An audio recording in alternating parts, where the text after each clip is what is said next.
বকুলের মালা শুকাবে, রেখে দেব তার সুরভি, দিন গিয়ে রাতে লুকাবে, মুছো না কো আমারি ছবি, আমি মিনতি করে গেলাম,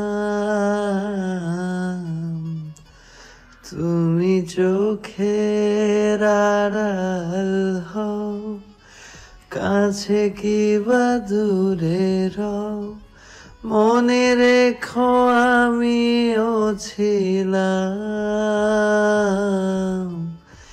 এই মন তোমাকে দিলাম,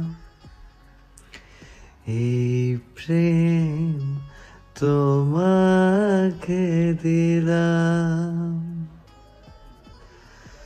ভালোবেসে আমি বারে বার তোমারিও মনে হারাবো, এই জীবনে আমি যে তোমার, মরণেও তোমারই হব, তুমি ভুলো না আমার নাম, এই মন তোমাকে দিলাম, এই প্রেম তোমাকে দিলাম। হৃদিতার চিৎকারে মিসেস শায়লা ছুটে এলেন, সেই সাথে ডক্টর রেজা চৌধুরীও। তারা এসেই দেখতে পেল আরিয়ান কেমন পাগলের মতো ছটফট করছে। নার্স, দ্রুত ইনজেকশন আনো, কুইক। একজন নার্স দ্রুত একটা ইনজেকশন এনে ডক্টর রেজা চৌধুরীর হাতে দিল। ডক্টর রেজা চৌধুরী সেটা পুশ করতে গিয়ে ব্যর্থ হলেন। আরিয়ান প্রচণ্ড হাইপার হয়ে গেছে। তার মাথায় যখন প্রচণ্ড চাপ সৃষ্টি হয় তখন সে এমন পাগলের মতো করে, তখন ওকে সামলে রাখা অনেক কঠিন হয়ে পড়ে। ডক্টর রেজা চৌধুরী ইনজেকশন দিতে এলে আরিয়ান ছিটকে দূরে সরিয়ে দেয় তাকে। তখন ডক্টর রেজা চৌধুরী দুজন নার্সকে ইশারা করেন আরিয়ানকে ভালো মতো ধরার জন্য। তারা এবং হৃদিতা শক্ত করে ধরার পর অনেক কষ্টে ডক্টর রেজা চৌধুরী আরিয়ানকে ইনজেকশন পুশ করে শান্ত করেন। প্রচণ্ড উত্তেজিত ছেলেটা হঠাৎ করে কেমন শান্ত হয়ে গেল, যেমনটা 7 মাস আগের প্রাণবন্ত আর চঞ্চল ছেলেটা এমন চুপচাপ আর শান্ত হয়ে গিয়েছিল।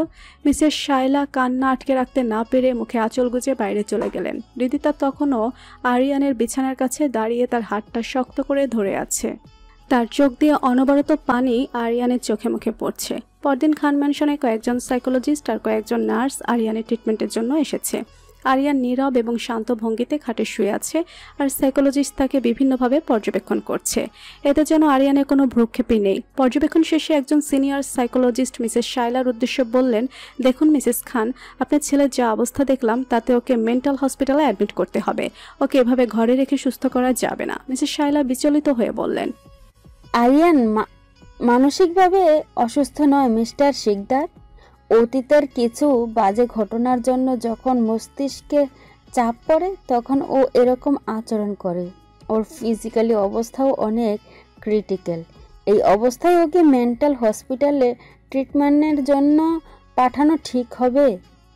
রেজা চৌধুরী ঐকমত্য পোষণ করে বললেন, আমারও মনে হয় এই অবস্থায় ওকে মেন্টাল হসপিটালে অ্যাডমিট করা ঠিক হবে না।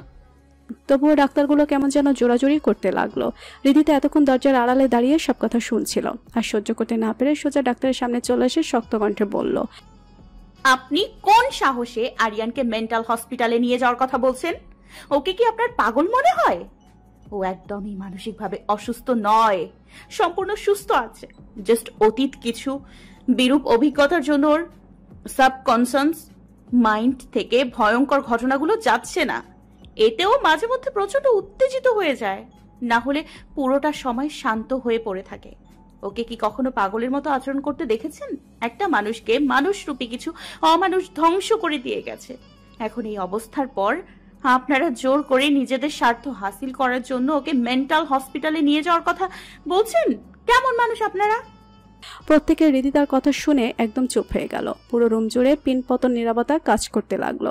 হৃদিতা চোয়াল শক্ত করে আবার দৃঢ় কণ্ঠে বলল, ওর এই অবস্থা থেকে সুস্থতার জন্য প্রপার মেন্টাল সাপোর্ট প্রয়োজন। ওর কাছের মানুষদের ওকে বেশি করে সঙ্গ দেওয়া প্রয়োজন। ওকে সুস্থ স্বাভাবিক জীবনে নিয়ে আসার জন্য চেষ্টা করা উচিত, আর এতেই সম্পূর্ণ সুস্থ হয়ে যাবে। কি বাবা, তাই বলেছিলে না তুমি? হৃদিতা রেজা চৌধুরীর দিকে তাকাতেই রেজা চৌধুরী মাথা নাড়িয়ে সম্মতি জানালেন। এবার আপনারা আসতে পারেন।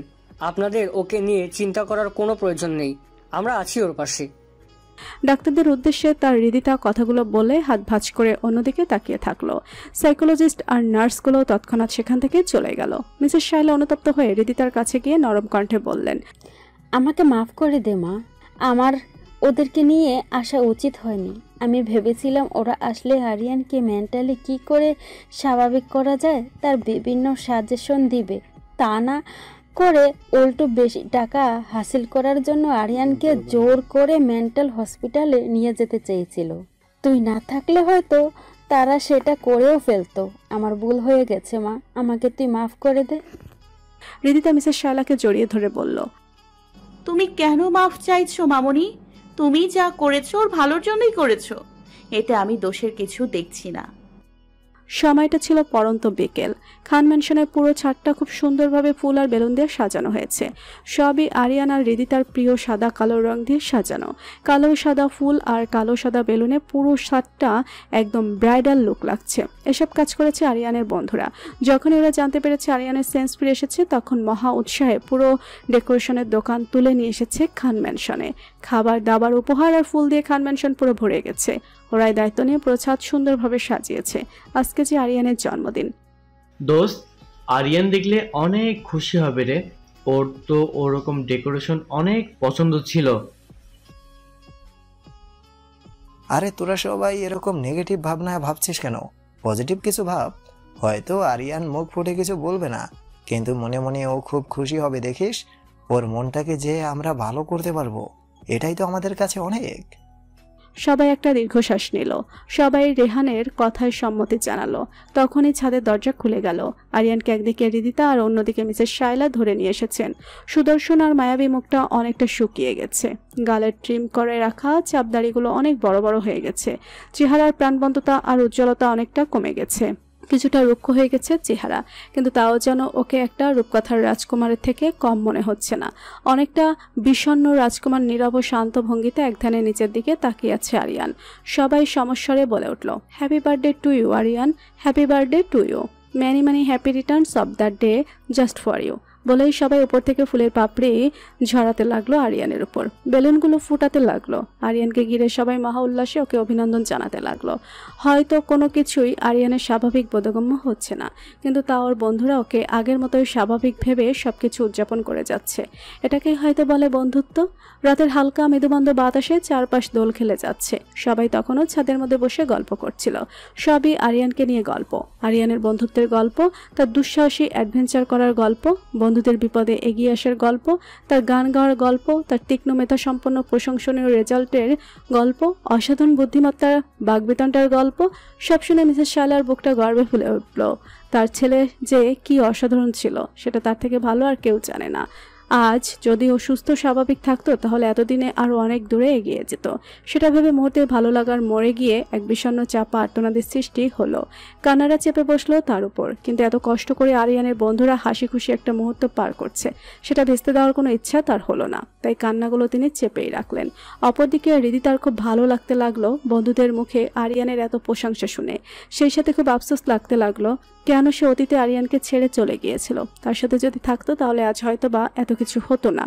কিন্তু এতে তারও তো কোনো দোষ ছিল না। সে তো যেতে চায়নি আরিয়ানকে ছেড়ে, তাকেও তো জোরে জবরদস্তি করে নিয়ে যাওয়া হয়েছিল। সেটা ভেবে প্রগাঢ় এক দীর্ঘশ্বাস পেরিয়ে আসলো ভিতর থেকে। পূর্ণিমার আলো জানালা ঠিকরে ভেতরে প্রবেশ করছে। আরিয়ানের সাজানো গোছানো পরিপাটি রুমটা আলোয় আলোকিত হয়ে গেছে। রিদিতা আবার নতুন করে আরিয়ানের রুমটা সুন্দর করে সাজিয়ে রেখেছে, তার মনের মাধুরী মিশিয়ে পরিপাটি করে গুছিয়ে রেখেছে। পুরো রুমটা মোমবাতি দিয়ে সাজিয়েছে, সাদা কালো গোলাপ দিয়ে চারপাশটা ভরে রেখেছে। গোলাপের সুন্দর সুঘ্রাণে চারদিক বিমোহিত হয়ে গেল। সেই সুন্দর ঘ্রাণ আর রিদিতার শরীর থেকে বেরিয়ে আসা মন মাতানো সুঘ্রাণ আরিয়ানকে ভেতরে ভেতরে অস্থির করে তুলেছে। সে দরজার বাহিরে থেকে এক দৃষ্টিতে তাকিয়ে আছে ফুল সাজিয়ে রাখা রিদিতার দিকে। এই মেয়েটাকে দেখলেই তার অবচেতন মনে একটা নাড়া দিয়ে ওঠে, না বলা অনুভূতিগুলো বেরিয়ে আসতে চায়, কিন্তু কোনো এক কঠিন বাধা সেটাকে আটকে রাখে। শ্রেয়সী একটি ফুলের তোড়া হাতে নিয়ে আয়নার সামনে দাঁড়িয়ে আপন মনে আবেগী কণ্ঠে বলতে লাগলো, শুভ জন্মদিন প্রিয় আরিয়ান, অনেক অনেক শুভেচ্ছা আর মনের গহীন থেকে ভালোবাসা তোমার প্রতি। এই দিনে প্রচন্ডভাবে উইশ করি আল্লাহর কাছে, আল্লাহ যেন আমাকে তোমার থেকে কখনো আলাদা না করে। কখনো তোমাকে ছাড়া সুদীর্ঘ 13টি বছর যে কি কষ্ট করে কাটিয়েছি সেটা আমি আর আমার আল্লাহ ছাড়া আর কেউ ভালো জানে না। এই জন্মের জন্য আর আলাদা হতে চাই না তোমার থেকে। আল্লাহর কাছে দোয়া করি তিনি যেন পরকালেও তোমার সাথে আমাকে সঙ্গী হিসেবে রাখেন। 13 বছর আগে এই দিনেই তোমাকে ছেড়ে আমি চলে গিয়েছিলাম, কিন্তু বিশ্বাস করো আরিয়ান, আমি ইচ্ছে করে তোমাকে ছেড়ে যাইনি। তুমি যে আমার কাছে কি ছিলে সেটা আমি তোমার থেকে দূরে গিয়ে আমি বুঝতে পেরেছিলাম, কিন্তু আজ আবার তোমার হৃদয় তোমার কাছে ফিরে এসেছে। কিন্তু কথা দিচ্ছি আরিয়ান, আর আমি তোমাকে ছেড়ে কোথাও যাব না। তুমি যদি আমাকে না চিনতে পারো, মেনে না নিতে চাও, তবু আমি তোমাকে ছেড়ে যাব না, প্রমিস।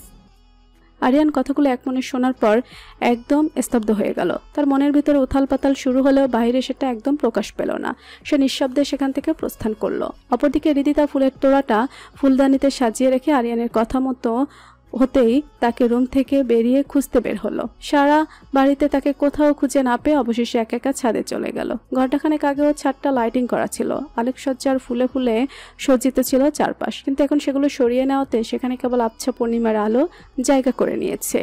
রিদিতা আরিয়ানের নাম ধরে ডাকতে ডাকতে ছাদের ভেতরে প্রবেশ করলো। চারপাশে চোখ বুলিয়ে কাউকে দেখতে না পেলেও ছাদের এক কোণে একটা পুরুষ অবয়ব দেখতে পেয়ে থমকে গেল। সোজা হয়ে দাঁড়িয়ে রয়েছে সেই অবয়ব, তীব্র বাতাসে তার পরনের শার্ট এবং চুল উড়ছে, ডান হাতে একটা বস্তু ধরে রাখা। রিদিতা কতক্ষণ থমকে দাঁড়িয়ে রইল সেদিকে তাকিয়ে, তারপর ধীরে ধীরে সাহস করে সেই অবয়বটির পেছনে গিয়ে দাঁড়ালো। মানুষটিকে সেটা চিনতে রিদিতার বাকি রইল না। সে পুরুষ অবয়বটির পিঠে শান্তভাবে হাত রেখে কোমল কণ্ঠে ডেকে উঠল। আরিয়ান শব্দটি কর্ণগোচর হতেই অবয়বটি থমকে গেল, যেন কিয়ৎক্ষণ নড়ে চড়ে উঠে নিজেকে ধাতস্থ করে নিল সে। এরপর অতি শান্তভাবে কাঙ্ক্ষিত মুখটির দিকে তাকালো। ভিতরের তীব্রতা, হৃদস্পন্দন আর এলোমেলো ঝড় কোনোটাই বুঝতে দিল না বাইরের ভাবভঙ্গিতে। শুধু পলকহীন দৃষ্টিতে তাকিয়ে রইল সামনে থাকা সুশ্রী রমণীটির দিকে। অপরদিকে রিদিতা আরিয়ানের অবস্থা দেখে শিউরে উঠল। আরিয়ানের চোখ দুটো শক্ত রক্ত লাল হয়ে আছে, মুখটা কেমন যেন ফ্যাকাশে আর রক্তশূন্য হয়ে আছে, চেহারায় যেন প্রাণের স্পন্দন নেই। তার ডান হাতের দিকে তাকিয়ে আরেক দফা চমকে উঠল রিদিতা। দামি অ্যালকোহলের বোতল তার ডান হাতে, শরীর থেকে সেটার গন্ধ ভেসে আসছে। রিদিতা আরিয়ানের দিকে ছলছল আহত দৃষ্টিতে পলকহীনভাবে তাকিয়ে রইল, কিন্তু আরিয়ান নির্বিকার আর নির্জীব দৃষ্টিতে তাকিয়ে রয়েছে। রিদিতা ঠোঁট উল্টে কান্নার স্বরে বলল, এটা তোমার হাতে কি করে এলো আরিয়ান? এটা তোমার হাতে কি করে এলো আরিয়ান? কেন তুমি এসবে আবার হাত দিয়েছো? যেখানে আমি এবং পরিবারের সবাই দিন রাত পরিশ্রম করে তোমাকে সুস্থ ও স্বাভাবিক জীবনে ফিরিয়ে আনতে চাচ্ছি, সেখানে কেন তুমি তিলে তিলে নিজেকে ধ্বংস করে দিতে চাইছো? তুমি তো কখনো এমন ছিলে না আরিয়ান, তাহলে হঠাৎ করে তোমার কি হয়ে গেল? কেন নিজের সাথে সাথে আমার এবং তোমার মায়ের জীবনের সাথে এমনটা করছো? জবাব দাও আরিয়ান, জবাব দাও। আরিয়ানের শার্টের কলার ধরে কান্না করতে করতে কথাগুলো বলল রিদিতা। তার কান্না ক্ষতবিক্ষত করে দিচ্ছে আরিয়ানের হৃদয়কে, কিন্তু সেটা সে কোনোভাবেই প্রকাশ করছে না। চোখের পানি আটকানোর আপ্রাণ চেষ্টা করে একসময় সফল হলো সে। সামনের রমণীটি সে, তার ছোট্টবেলার সেই সাথী, তার হৃদয়ে অজানা অনুভূতির ঢেউ খেলানো বহু প্রতীক্ষিত সেই নারী। সেটা সে অনেক আগেই বুঝতে পেরেছে, কিন্তু সে কোনোভাবেই তার ধ্বংসপ্রাপ্ত জীবনের সাথে অব্যক্ত অনুভূতির হৃদয়হরণী মায়াবতীকে জড়াতে চায় না। নির্বিকার ও শান্ত দৃষ্টিতে রিদিতের দিকে তাকিয়ে থাকতে থাকতে দুহাত দিয়ে তার শার্টের কলার থেকে রিদিতের হাত দুটি ছাড়িয়ে নিল আরিয়ান। রিদিতাকে অবাক করে দিয়ে তার দুহাতের আঙুলের ভাঁজে নিজের আঙুলগুলো গুজে দিয়ে একদম তার মুখের সামনে নিজের মুখ এগিয়ে নিল আরিয়ান। তীক্ষ্ণ অথচ কোমল চোখ দিয়ে রিদিতাকে প্রাণ ভরে দেখতে লাগলো সে। মুহূর্তের পর মুহূর্ত, মিনিটের পর মিনিট কেটে যায়, কিন্তু সেই চোখের পলক নড়ে না, যেন অনন্তকাল এই চোখের দিকে তাকিয়ে থাকতে পারবে আরিয়ান। রিদিতাও গভীর আবেগে আরিয়ানের চোখ দুটোতে তাকিয়ে রইল। চাঁদের আলো পড়ে হৃদিতার মায়াবী মুখটাকে আরও কয়েক গুণ মায়াবী করে তুলেছে। আরিয়ান কেমন একটা অজানা ঘরের মধ্যে চলে যাচ্ছে। বাতাসে বেখেয়ালিভাবে উঠতে থাকা হৃদিতার সামনের চুলগুলোকে কানের পিঠে গুজে দিয়ে আবারও শান্ত হয়ে তাকালো হৃদিতার পানে। দীর্ঘক্ষণের নীরবতা ভঙ্গ করে আরিয়ান কিন্তু কোমল কণ্ঠে বলতে লাগলো, আমার ব্যথিত জীবনের একমাত্র সুখের আবাস ছিল এক ছোট্ট বালিকা, যার একটুখানি সঙ্গ, একটুখানি হাসির ঝলক আমাকে কষ্টের রাজ্য থেকে সুখের রাজ্যে নিয়ে যেত, যাকে ঘিরে আমার ছোট্ট বালক মনের ছোট্ট পৃথিবী বিরাজমান ছিল। কিন্তু কে জানতো নিয়তি সবকিছুর মতো সেই ছোট্ট ছেলেটির কাছ থেকে তার একমাত্র সুখের অধিকার কেউ কেড়ে নেবে। তাকে হারিয়ে ভীষণ একা হয়ে পড়ে সেই ছোট্ট বালক, অনুভূতিহীন আর নির্জীব হয়ে কাটাতে থাকে বছরের পর বছর। নিজেকে শক্ত করে সবকিছুর সাথে মানিয়ে নিতে থাকে, কিন্তু সেই অনুভূতি শূন্য হৃদয়ে কখনো ভালোবাসার ফুল ফোটেনি। তবে তার অবচেতন মন যে সেই অতীত থেকেই তার প্রতীক্ষার প্রহর গুনে যাচ্ছে, সেটা কে জানতো। নিয়তির পরিক্রমায় সেই কাঙ্ক্ষিত মানুষটি এলো ঠিকই, কিন্তু ভুল সময় পদার্পণ ঘটল তার জন্য বহু প্রতীক্ষিত মানুষটা আর যে তার স্বপ্নের রাজকুমার হয়ে নেই, সে ভেঙে চুরে গিয়েছে আরো অনেক আগেই। সেখান থেকে পুনরায় স্বাভাবিক হওয়ার আর কোনো রাস্তা নেই। সে পারবে না তার অভিশপ্ত জীবনের সাথে ফুলের মতো এক জীবনকে জড়িয়ে নিতে। সে পারবে না তার ভালোবাসার মানুষটিকে যন্ত্রণাময় জীবনের সাথে বেঁধে নিতে। একটানা কথাগুলো বলে থামলো আরিয়ান। হৃদিতা এখনো এক দৃষ্টিতে তাকিয়েছে তার দিকে। কথাগুলো বোধগম্য হতে তার বেশ কিছুক্ষণ সময় লাগলো। যখনই কথাগুলোর মর্মার্থ তার মস্তিষ্ক যথাযথভাবে বুঝতে পারলো, তখন সে দৃঢ় বিশ্বাসের সাথে অকপটে বলে উঠল, সেই ছোট্ট বালকের পূর্ণবয়স্ক রূপ কি আদৌ জানে? সেই ছোট্ট বালিকা সেই ছোট্ট থেকে এখন পর্যন্ত তারই প্রতীক্ষায় দিবারাত্রি যাপন করেছে। কতটা ব্যাকুল হয়ে সে 1000 মাইল দূরত্ব পাড়ি দিয়ে তার প্রিয় মানুষটার কাছে ফিরে এসেছে।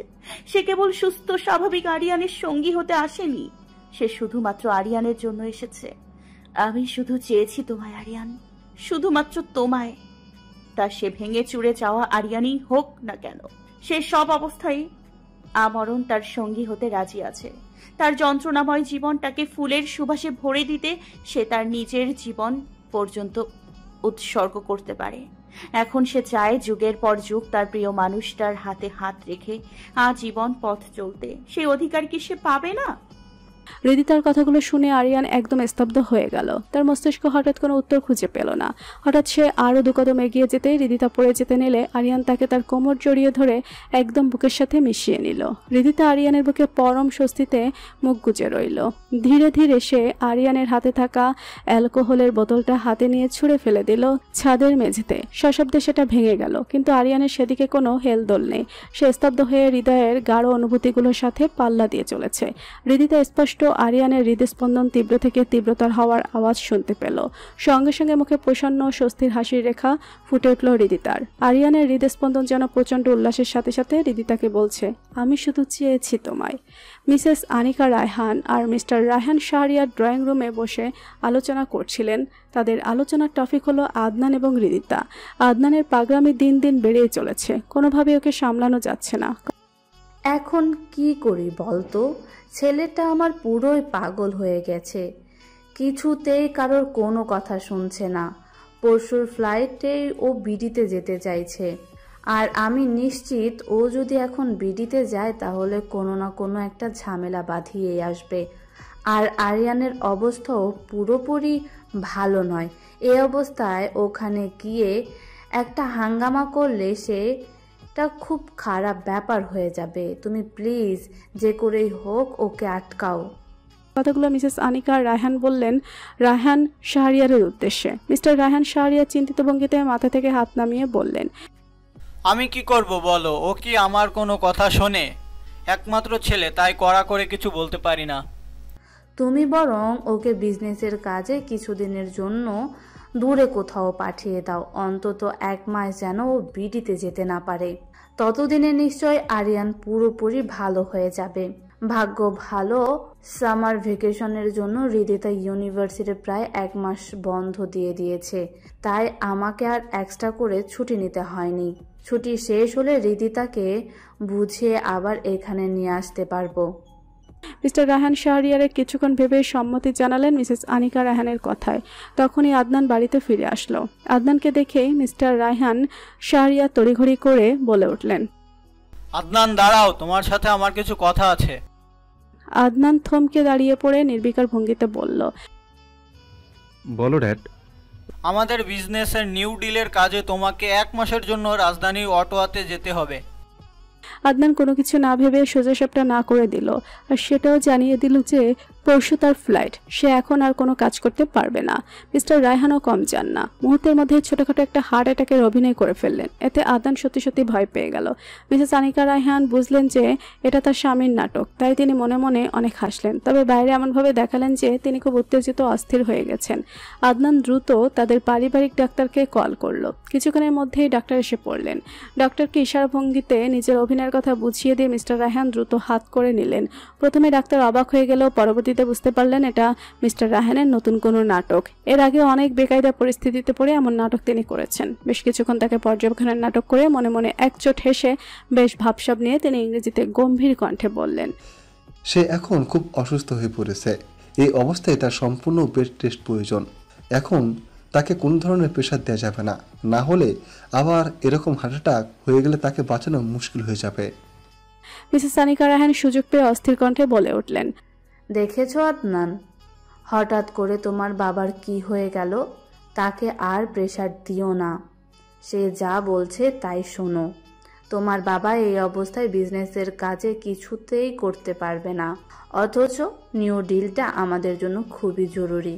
তোমাকে এখন দায়িত্ব নিয়ে 1 মাসের জন্য অটোয়ায় গিয়ে কাজ করতে হবে, আর তোমার বাবাকে দেখাশোনার জন্য তো আমাকে বাসায় থাকতে হবে, তাই আমিও এই মুহূর্তে যেতে পারবো না সেখানে।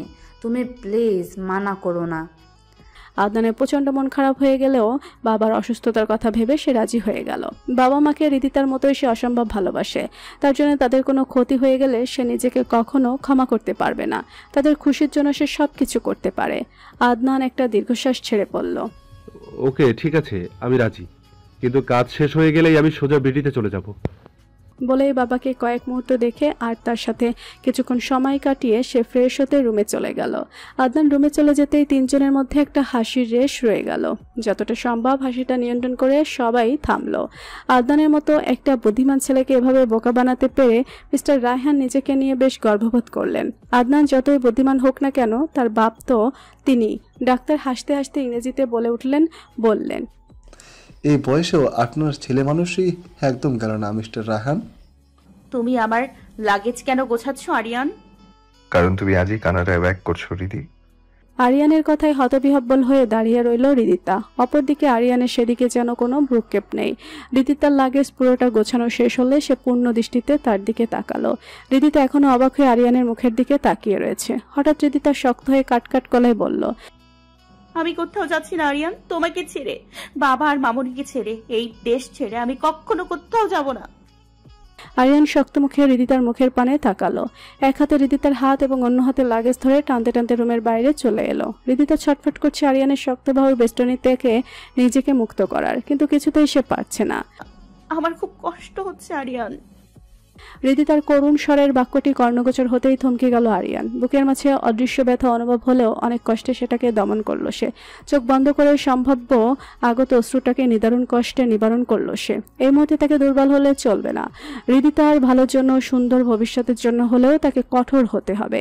নিজেকে ধাতস্থ করে রিদিতার হাতটা নিজের শক্ত হাতের বেষ্টনী থেকে মুক্ত করলো আরিয়ান। ভেতরে কোমল রূপটা দেখাতে না চাইলেও রিদিতার প্রতি নির্দয় আচরণ করতে পারল না সে। রিদিতার মায়াবী মুখটা নিজের দুহাতে রাজলাই নিয়ে শান্ত সংযত কণ্ঠে সে বলতে লাগলো, তুমি যদি আমাকে সত্যি ভালোবেসে থাকো রিদি, তাহলে আজকে সেটার প্রমাণ দাও। ফিরে যাও তুমি তোমার নিজ গন্তব্যে। আমার প্রতি সমস্ত মায়ার টান ভুলে যাও। কোনো ধরনের পিছু টান রেখো না দয়া করে। রিদিতা কিছুক্ষণ ছলছল দৃষ্টিতে আরিয়ানের দিকে তাকিয়ে থেকে হঠাৎ শক্ত কণ্ঠে বলে উঠল, আমি তোমাকে ছেড়ে কোথাও যাব না আরিয়ান। আরিয়ান কিছু বলতে নেবে তার আগে মিসেস শায়লা সেখানে এসে উপস্থিত হলেন। লাগেজ সহ আরিয়ান এবং রিদিতাকে এভাবে দেখে তিনি আশ্চর্য হয়ে বললেন, এখানে কি হচ্ছে? তোরা দুজন লাগেজ নিয়ে এভাবে দাঁড়িয়ে আছিস কেন? রিদিতা দ্রুত মিসেস শায়লাকে জড়িয়ে ধরে হাউমাউ করে কেঁদে উঠল। ভাঙা ও কান্না বেচা কণ্ঠে বলতে লাগলো, তোমার ছেলে আমাকে তার এবং তোমাদের জীবন থেকে তাড়িয়ে দিচ্ছে মামুনি। আমি তোমাদের ছেড়ে কোথাও যাব না, কখনো না। জেদ করো না রিদি, এখানে এভাবে আমার কাছে পড়ে থাকলে তোমার জীবনে কিচ্ছু হবে না। তোমার সম্ভাবনাময় ভবিষ্যৎ নষ্ট হয়ে যাবে। কানাডায় তোমার একটা সুন্দর আর উজ্জ্বল ভবিষ্যৎ রয়েছে। সেসব ছেড়ে আমার মতো ব্যর্থ এক পুরুষের জীবনে পড়ে থাকলে তোমার জীবনের কিছুই হাসিল হবে না। প্লিজ বোঝার চেষ্টা করো রিদি। রিদি তার জেদ দেখিয়ে বলল, কোনো কিছু বুঝতে চাই না আমি আরিয়ান। আর তুমি ব্যর্থ পুরুষ নও। এখনো তোমার সামনে সুযোগ আছে ব্যর্থতাকে ঠেলে দিয়ে আবারও ঘুরে দাঁড়িয়ে সফল হওয়ার। আমি এখানে তোমাকে ভালোবেসে আজীবন পড়ে থাকতে চাই। জীবনে আমার আর কিচ্ছু চাই না। আরিয়ান কিছু বলতে নেওয়ার আগে মিসেস শায়লা বলে উঠলেন, ওকে এভাবে পাঠিয়ে দেওয়াটা ঠিক হবে না আরিয়ান। আগে ওর খালামণি আসুক, তারপর কথাবার্তা বলে একটা ব্যবস্থা নেওয়া যাবে। এখন তুমি ওর সাথে জোর জবরদস্তি করো না। মিসেস শাইলার কথা শুনে হঠাৎ অতীতের স্মৃতিরা পুনরায় হানা দিল আরিয়ানের মস্তিষ্কে। তার মনে পড়ে গেল তার বাবার সাথে তার মায়ের ঝগড়াঝাটি, তার বাবার কষ্টের মুহূর্তগুলো এবং সেই সাথে তার বাবার করুণ মৃত্যুর দৃশ্য। সেসব স্মৃতি মাথায় আসতেই আরিয়ানের মাথায় রক্ত উঠে গেল। সমস্ত কিছু রাগ মিসেস শাইলার উপর গিয়ে পড়ল তার। স্থানকাল ভুলে মায়ের উপর চড়াও হয়ে উঠল সে। খিটখিটে মেজাজ নিয়ে তীব্র গলায় আরিয়ান বলতে লাগলো, আপনি আমার আর রিদির কোনো ব্যাপারে কথা না বললেই আমি খুশি হব মিসেস খান। আপনি আমার জীবনে যেমন বরাবর শূন্যস্থান হিসেবে ছিলেন, আজীবন তেমনই রয়ে যাবেন। আপনার কোনো ভূমিকা আমার জীবনে না পড়ুক, আমি সেটাই চাই। অন্তত অতীতের বিষ ছায়ার মতো যেন কোনো প্রভাব না পড়ে আর। কথাগুলো বলেই রিদিতাকে সিঁড়ি ধরে টানতে টানতে নিয়ে চলল আরিয়ান। রিদিতা চিৎকার করে কান্না করতে করতে আরিয়ানকে থামতে বলছে, কিন্তু সেজন্য আজ নির্দয় হলো সে আবৃত করেছে নিজেকে। বুকে পাথর চেপে রিদিতার কোনো কথা না শুনে সে তার মতো করে রিদিতাকে নিয়ে বাড়ি থেকে বেরিয়ে গেল। বাসায় তখন ডক্টর রেজা চৌধুরীও ছিলেন না, তাই বাধা দেওয়ার মতো আর কেউ ছিল না। অপরদিকে সিঁড়ির একপাশে দাঁড়িয়ে স্তব্ধ হয়ে দাঁড়িয়ে রইলেন মিসেস শায়লা। তার চোখ বেয়ে নোনা জল গড়িয়ে পড়ছে। নিজেকে আজ খুব নিঃস্ব আর অপরাধী মনে হচ্ছে তার। স্বামীর সাথে সাথে ছেলেটাকেও বুঝি আজীবনের জন্য হারিয়ে ফেললেন তিনি। রিদিতার ফ্লাইট বুকিং করে তাকে নিয়ে জোর করে এয়ারপোর্টে আসলো আরিয়ান। পুরোটা রাস্তা রিদিতার শত আকুতি মিনতি আর চোখের পানি কঠোর হৃদয়ে অপেক্ষা করছে সে। মুখটা ভেতরে ভেঙে চুরে চুরমার হয়ে গেল, বাহিরে সেটা বিন্দুমাত্র প্রকাশ করেনি আরিয়ান। একটা কঠোর খোলসে নিজেকে পাথরের মতো শক্ত করেছে সে। ফ্লাইটের সময় ঘনিয়ে আসতে থাকলেও রিদিতাকে জোর করেও পাঠানো যাচ্ছিল না। কান্না ভেজা কণ্ঠে রিদিতা বারবার বলে উঠছিল, প্লিজ এতটা নির্দয় হয়েও না আমার প্রতি আরিয়ান। এতগুলো বছর হাজারো কষ্ট বুকে চেপে তোমার জন্য অপেক্ষা করেছিলাম। শত বাধা বিপত্তি পেরিয়ে হাজার মাইল পাড়ি দিয়ে তোমার কাছে ছুটে এসেছি। আজ আমাকে আবার সেই দুঃসহ যন্ত্রণার মাঝে ঠেলে দিও না। আরিয়ান রিদিতার হাত নিজের মাথায় নিয়ে বলল, তোমাকে আমার ভালোবাসার কসম রিদি, তুমি আজকে চলে না গেলে আমাকে চিরতরে হারাবে। শিউরে উঠে মুখ চেপে ধরল রিদিতা। কয়েক মুহূর্তে স্তব্ধ হয়ে থেকে রক্তিম বর্ণ অশ্রুসিক্ত চোখগুলো নিয়ে ধীরে ধীরে পৌঁছাতে থাকলো সে। আরিয়ান লাকেশ তাকে এয়ারপোর্টের ভেতরে পৌঁছে দিয়ে আসে। একটা বারও রিদিতার চোখে চোখ রাখেনি সে। এক প্রকার দৌড়ে দ্রুত এয়ারপোর্টের ভেতর থেকে বেরিয়ে আসে আরিয়ান। এয়ারপোর্টের বাইরে এসে এতক্ষণে চেপে রাখা বিষাক্ত কান্নাটা চেপে রাখতে পারল না সে। স্থানকান ভুলে হাঁটু গেড়ে বসে পড়ে হাউমাউ করে কেঁদে উঠল আরিয়ান। তার বুক ফাটা আর্তনাদ মিশ্রিত কান্নায় চারপাশে সবাই থমকে যায়, কিন্তু এতে তার যেন কোনো ভ্রুক্ষেপ হয় না। বুকের ভেতর থেকে হৃৎপিণ্ড বের করে নেওয়ার মতো বিষাক্ত চরম যন্ত্রণাদায়ক অনুভূতি হচ্ছে তার। এই কষ্ট থেকে সারা জীবনেও নিস্তার নেই যেন। অনেকগুলো মুহূর্ত কেটে যাওয়ার পর হঠাৎই পিঠে কারো স্পর্শ টের পেল আরিয়ান। রক্তবর্ণ চোখ জোড়া খুলে দেখতে পেল রেহান, শান্ত আর তন্ময়কে। দ্রুত চোখ মুছে নিজেকে স্বাভাবিক করার চেষ্টায় মত্ত হলো সে। রেহান শান্ত কণ্ঠে বলল, কেন করলি এমনটা? কেন নিজের সবচেয়ে প্রিয় মানুষটাকে কাছে পেয়েও এতটা দূরে সরিয়ে দিলি? কি করে এতটা নিষ্ঠুর হলি তুই? শান্ত আরিয়ানের কাছে হাঁটু গেড়ে বসে সহমর্মিতার সাথে বিষাদিত কণ্ঠে বলল, তোর কষ্টটা আমি বুঝতে পারছি আরিয়ান, কিন্তু তুই এভাবে রিদিতাকে দূরে ঠেলে না দিলেও পারতি। মেয়েরা তোকে অসম্ভব ভালোবাসতো।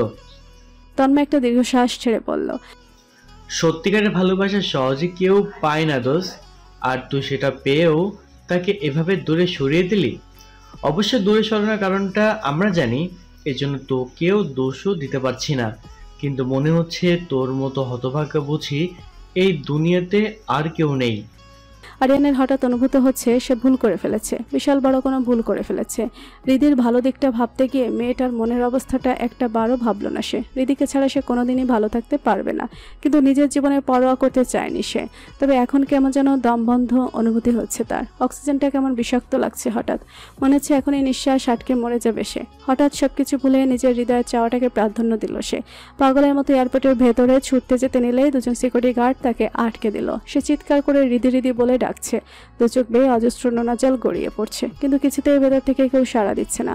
হঠাৎ বিমান উড্ডয়নের ঘোষণা দিতেই সম্পূর্ণভাবে স্তব্ধ হয়ে গেল সে। সিকিউরিটি গার্ড দুজন তাকে টেনে বাইরে নিয়ে এসে রেখে যায়। রেহান, শান্ত, তন্ময় আরিয়ানকে সামলাতে ব্যস্ত হয়ে পড়ে, কিন্তু আরিয়ান পলকহীন দৃষ্টিতে উড়ে যাওয়া বিমানটার পানে রক্তিম অশ্রুসিক্ত নয়নে তাকিয়ে রইল। নিজেকে তার কেমন প্রাণশূন্য অনুভূত হচ্ছে। পৃথিবীটা অন্ধকার লাগতে শুরু করেছে। হঠাৎ তিন বন্ধুকে আঁকড়ে ধরে ডুকরে কেঁদে উঠল সে। 6 মাস পর এই প্রথম এভাবে দ্বিতীয় দফায় কান্না করছে সে। পুরুষ মানুষের এতটা হৃদয় বিদারক কান্না দেখে আশেপাশে অবস্থানটা তো অনেকেই হতভম্ব হয়ে গেছে। আরিয়ান চিৎকার করে করে বলতে লাগলো, আমার দিদিকে এনে দে তোরা, দোহাই লাগে এনে দে তোরা, ওকে তোরা চলে যেতে দিস না। আমি ওকে দূরে ঠেলে দিয়ে ভীষণ বড় ভুল করেছি। আমি ওকে ছাড়া মরে যাব, জীবন্ত লাশ হয়ে বেঁচে থাকার চেয়ে এবার সত্যি সত্যি মরে যাব। তিন বন্ধু যখন ওকে সামলাতে ব্যস্ত, তখন এয়ারপোর্টের ভেতর থেকে বেগুনি রঙের লং ফ্রক পরিহিতা হৃদিতাকে অশ্রুসিক্ত নয়নে গুটি গুটি পায়ে এক ভয়ার্ত চাহনিতে লাগেজ নিয়ে এগিয়ে আসতে দেখলো তারা।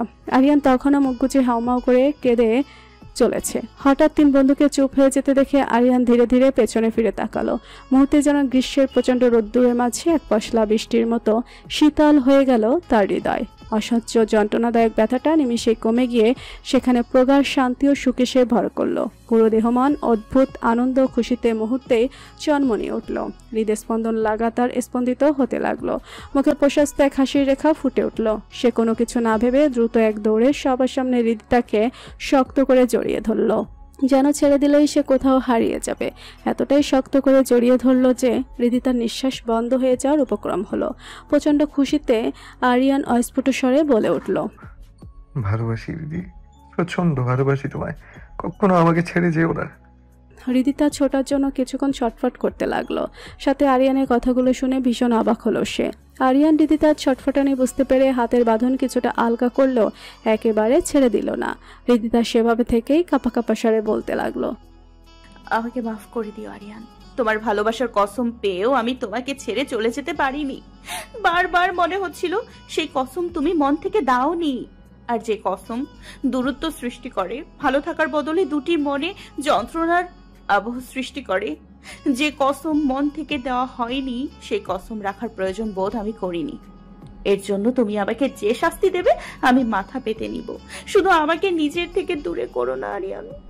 শেষ কথাটা একটা শাকতি ছড়ে পড়ল হৃদিতার। আরিয়ান হৃদিতাকে ছেড়ে দিয়ে কপালে ভালোবাসার পরশ রেখে দিয়ে কোমল কণ্ঠে বলল, এবার তুমি চাইলেও তোমাকে আমার থেকে আর দূরে যেতে দিব না দিদি। এই প্রথম নিজের জন্য কাউকে এতটা তীব্রভাবে চাচ্ছি আমি। সেটা যদি স্বার্থপরতাও হয়, তাও আমি সেই স্বার্থপরতা করতে প্রস্তুত। তুমি এমনভাবে আমার অস্তিত্বের সাথে মিশে গেছো যে মৃত্যু ব্যতীত কোনো শক্তি সেটাকে আর আলাদা করতে পারবে না। তোমাকে দুঃসহ যন্ত্রণা দিয়ে আমি যে অন্যায় করেছি, তার জন্য আমাকে মাফ করে দাও রীতি। হৃদিতা ফিক করে হেসে দিয়ে বলল, মাফ করতে পারি, তবে একটা শর্তে। আরিয়ান ভুরু কুচকে বলল, কি শর্ত? হৃদিতা আরিয়ানের হাত নিজের গালে রেখে আদুরে কণ্ঠে বলল, আমাকে অনেক অনেক ভালোবাসতে হবে। আরিয়ান হৃদিতের কপালে ঠেকিয়ে আর সে জড়ানো কণ্ঠে বলল, সে তো বাসবই, অনেক অনেক ভালোবাসবো তোমায়। পরক্ষণেই পেছন থেকে খুক খুক করে কাশির আওয়াজ ভেসে এলো। আরিয়ান তার হৃদিতা দুজনেই স্বাভাবিক ভঙ্গিতে দাঁড়ালো। তন্ময় আরিয়ানের পিঠে মৃদু একটা চাপড় দিয়ে বলল, বেটা কিছুতেই নিজের প্রেয়সী হৃদিতাকে ছাড়া থাকতে পারবে না। আর সে কিনা খুব ভাব নিয়ে তাকে দূর দেশে পাঠাতে চেয়েছিল, পরে আবার নিজে ফ্যাস ফ্যাস করে কাঁদছে। তোর কাণ্ড থেকে ভীষণ অবাক হয়ে যায় আমি। রেহান মৃদু হেসে দিয়ে বলল, যাক, নিজের ভালোবাসার মানুষটাকে কাছে পেয়েছিস, এবার তাকে একটু কদর করে যত্ন করে রাখিস, আর দূরে সরানোর চিন্তা ভুলেও করিস না জানো। শান্ত চোখে টিপ দিয়ে বলল, আচ্ছা শোন, এখানে কিন্তু আমরা সহ আরো অনেক মানুষ আছে, তোদের রোমান্সটা একটু বাড়িতে গিয়ে করলে হয় না? আরিয়ান শান্তর মাথায় চাটি মেরে বলল, চুপ কর শালা। বলেই ফিক করে হেসে ফেলল। প্রাণখোলা সজীব হাসিতে মেতে উঠল আরিয়ান, সাথে সাথে বাকি তিনজন বন্ধুও হেসে ফেলল। আর হৃদিতা মন ভরে আরিয়ানের প্রাণখোলা হাসিটা পলকহীন দৃষ্টিতে উপভোগ করতে লাগলো। মুগ্ধতায় ছেয়ে গেল তার চোখ মুখ। আজ কতগুলো বছর পর আরিয়ানকে এভাবে হাসতে দেখেছে সে। মনে মনে হৃদিতা প্রতিজ্ঞা করলো আজীবন এভাবেই আরিয়ানের মুখে হাসি ফুটিয়ে রাখবে সে। সময়টা জুলাইয়ের শেষ দিক, এক বর্ষাস্নাত বিকেলবেলা। বৃষ্টির সহস্র লক্ষাধিক ফোঁটায় ফোঁটায় প্রকৃতি জুড়ে যেন সজীবতা ও স্নিগ্ধতার ছোঁয়া লেগেছে। আকাশ তারি ও কালো করে অঝোর ধারায় বর্ষণ হয়ে যাচ্ছে। ব্যালকনি থেকে বেলি ফুলের মিষ্টি সুঘ্রাণ ভেসে আসছে। হৃদিতা জানালার গ্রিল ঘেঁষে দাঁড়িয়ে দুহাত বাড়িয়ে মনের আনন্দে হাত ওঠানামা করে করে বৃষ্টির পানির ছোঁয়া অনুভব করছে।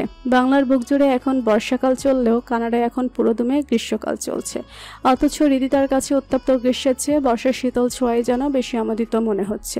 হঠাৎই পেছন থেকে এক মায়াবী পুরুষ কণ্ঠের সুরের ঝংকার শুনে থেমে গেল সে।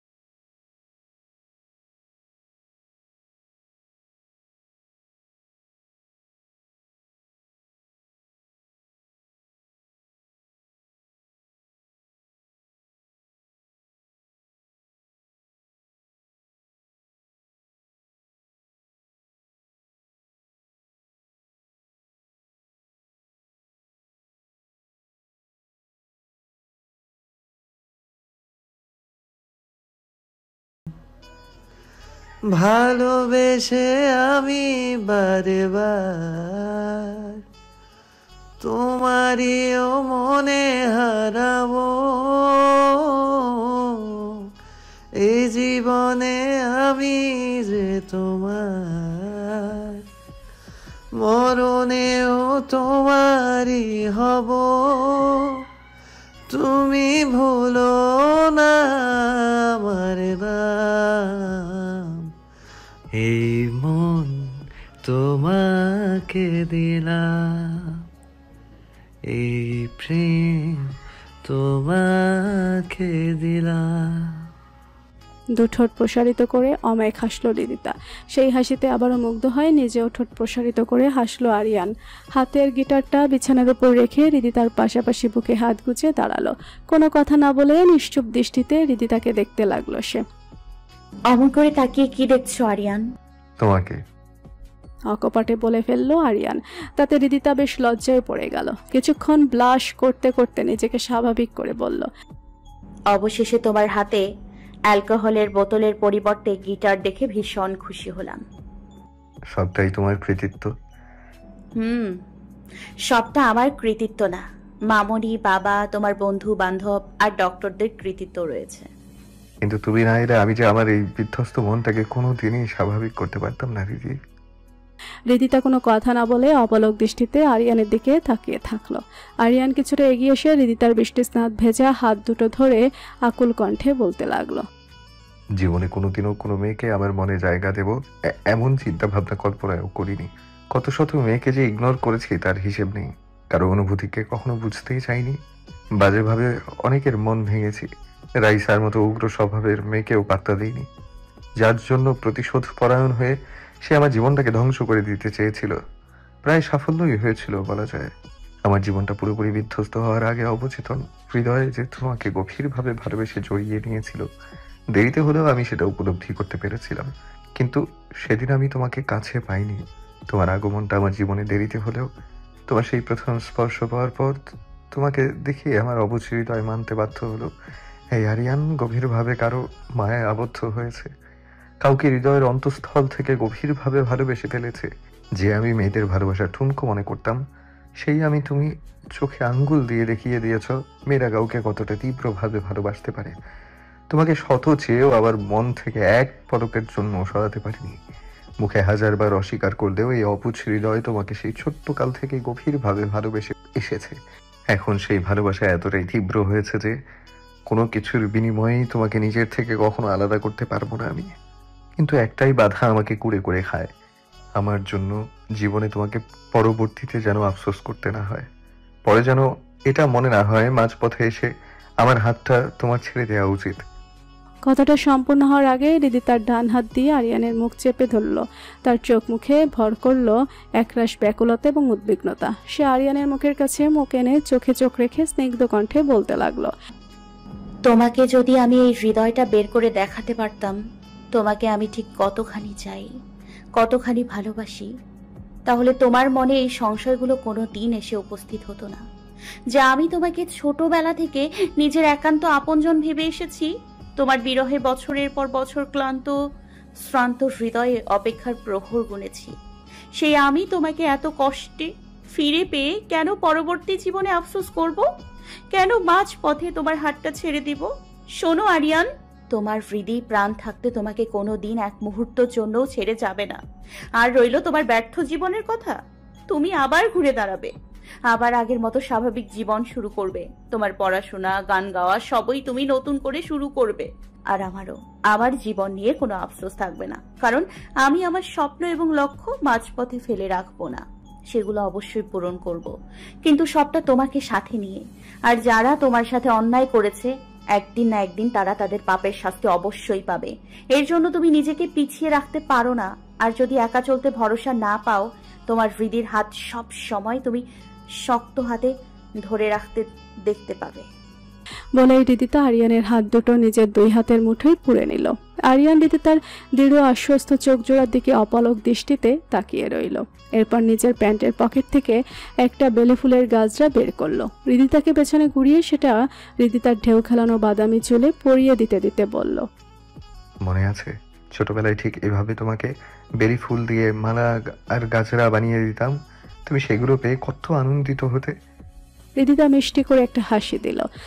হ্যাঁ, সব মনে আছে, কেন মনে থাকবে না? তোমার প্রত্যেকটা স্মৃতি আবার খুব ভালো করে মনে আছে। যদি সুযোগ থাকতো পুনরায় অতীতে ফিরে যাওয়ার, তাহলে আমি আবার সেখানে তোমাকে নিয়ে ফিরে যেতাম। আমাদের বর্তমান আর ভবিষ্যৎটাও অতীতের মতোই সুন্দর হোক রীতি, কোনো ভয়ঙ্কর কালো ছায়া যেন আর সেখানে আঘাত হানতে না পারে। রিদিতা আত্মপ্রত্যয়ী কণ্ঠে বলল, পারবে না। যতদিন আমাদের দুজনের হাত একে অপরের হাতে শক্তভাবে জড়িয়ে আছে, ততদিন পর্যন্ত কেউ আমাদের আলাদা করতে পারবে না। আরিয়ান রিদিতার চুলগুলোতে মৃদু চুমু খেলো। হঠাৎ তার মন এক অকল্পনীয় ভাবনা ভেবে বসলো। তার রিদিকে বউ সাজে কেমন লাগবে? আরো মোহনীয়, আরো সুন্দরী, আরো আকর্ষণীয় লাগবে। সেদিন কি আরিয়ানের হার্টবিট মিস হয়ে যাবে? হঠাৎ নিজের ভাবনায় নিজেই হেসে ফেললো আরিয়ান। সে কতদূর পর্যন্ত ভেবে ফেলেছে। কি ভাবছো আরিয়ান? কিছু না, শুধু ভাবছি তোমাকে আমার বউ সাজে দেখতে কেমন লাগবে। কথাটা শুনে রিদিতা দুই হাতে মুখ ঢেকে ফেলল। লজ্জায় তার ফর্সা মুখ আরক্তিম হয়ে আছে। আরিয়ান দু হাতে সেটা খুলে তার প্রেয়সীর লজ্জা মাখা আরক্তিম মুখটা উপভোগ করতে লাগলো। ছোট একটা শ্বাস ফেলে বলল, দোয়া করি সেই দিনটা যেন খুব তাড়াতাড়ি আসে। রিদিতা চোখ খুলে বলল, তোমার জন্য আমার কিছু উপহার আছে। কি উপহার? রিদিতা রুমের আলমারি থেকে একটা বক্স বের করলো। সেটা আরিয়ানের সামনে নিয়ে এসে খুলতে লাগলো। খোলা শেষ হলেই আরিয়ান অবাক হয়ে দেখতে লাগলো তার ছোট্টবেলায় রিদিতাকে দেওয়া শেষ উপহার, সেই বারবি ডলটা, সাথে অসংখ্য রং বেরঙের চিঠি, চিরকুট এবং আরিয়ানের পেন্সিলে আঁকা ছোটবেলার কতগুলো ছবির স্কেচ। আরিয়ান সেগুলো হাতে নিয়ে অবাক কণ্ঠে বলল, এগুলো তুমি আমার জন্য তৈরি করেছো? আর আমার দেয়া বারবি ডলটা এখনো নিজের কাছে যত্ন করে রেখেছো? রিদিতা মৃদু হেসে মাথা নাড়িয়ে সম্মতি জানালো। এতগুলো বছর শুধু তোমাকে অনুভব করেই এগুলো আমি তৈরি করেছি। হৃদয়ের সমস্ত আবেগ আর ভালোবাসা উজাড় করে দিয়ে লেখা প্রত্যেকটি বাক্য এবং তোমার আঁকা ছবিগুলো। খুব বেশি দামি না হলেও এগুলো আমার কাছে অমূল্য সম্পদ। এগুলো আমার কাছে কতটা মূল্যবান তোমাকে বলে বোঝাতে পারবো না রীতি। পৃথিবীর সমস্ত ঐশ্বর্য এক পাশে, আর তোমার আমাকে নিয়ে তৈরি করা এই উপহারগুলো অন্য পাশে। দুটো তুলনা করলে তোমার আবেগ আর ভালোবাসাগুলোই ওজনে ভারী হবে। আমার কাছে এগুলো অমূল্য ঐশ্বর্যের সম্পদ।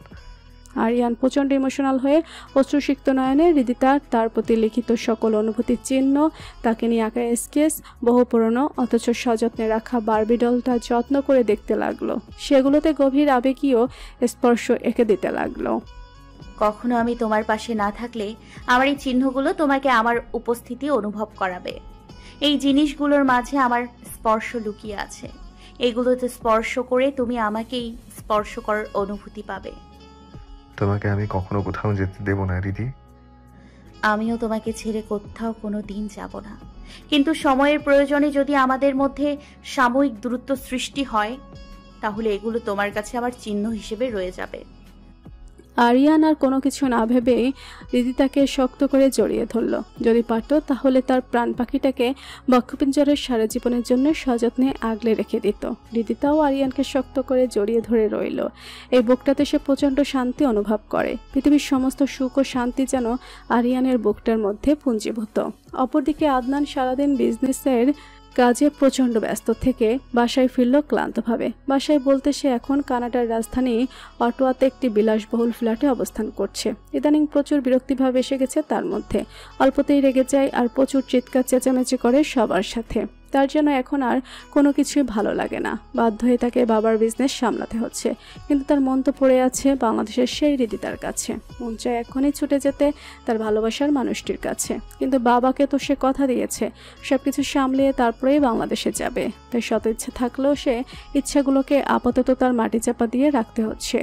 স্যুটটা খুলে বিছানার উপর ফেলে টাইটা আলগা করে বিছানায় ধপ করে বসে পড়ল সে। ম্যানেজারকে বাকি সব কাজ বুঝিয়ে দিয়ে সে এখন রেস্ট করতে এসেছে। রেস্ট বলতে এখন সে একা থাকতে চাচ্ছে। দুনিয়ার কোনো কোলাহল তার যেন এখন আর ভালো লাগে না। একটু নীরব আর একাকিত্বে শান্তি খুঁজে পেতে চায়। টেবিলে থাকা রিদিতার সোনালি ফ্রেমে বাঁধানো হাস্যজ্জ্বল ছবিটির দিকে এক পানে তাকিয়ে রইল আদনান। অপরিসীম মুগ্ধতা আর ভালো লাগা জড়িয়ে আছে তার ছবির এই দৃশ্যটির সাথে।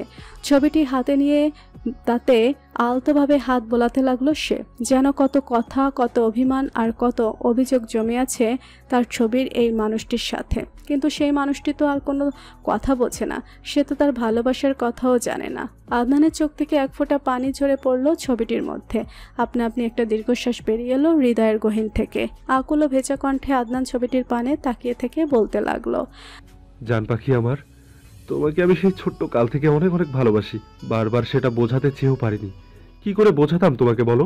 তোমার মনে তো সবসময় অন্য একজনের রাজত্ব চলে এসেছে। আমি চাইনি আমার ভালোবাসার কথা বলে তোমাকে আমার থেকে দূরে করে দিতে। তাই তো শত কষ্ট আর অভিমান বুকে পুষে রেখেও তোমার সাথে বছরের পর বছর বন্ধুর মতো অভিনয় করে গিয়েছি। একটা ক্ষীণ আশা ছিল যে একদিন হয়তো তুমি আমার মনের কথা বুঝবে, আমাকে ভালোবাসবে, আপন করে নেবে। কিন্তু সেই সময় আদৌ আসবে কিনা আমি জানি না। কিন্তু আমি তোমাকে নীরবে নিভৃতে ভালোবেসে যাব, ঠিক যেমনটি গত 13টি বছর ধরে তোমাকে ভালোবেসে গিয়েছি। তোমাকে আমি আমার করে নেব একদিন।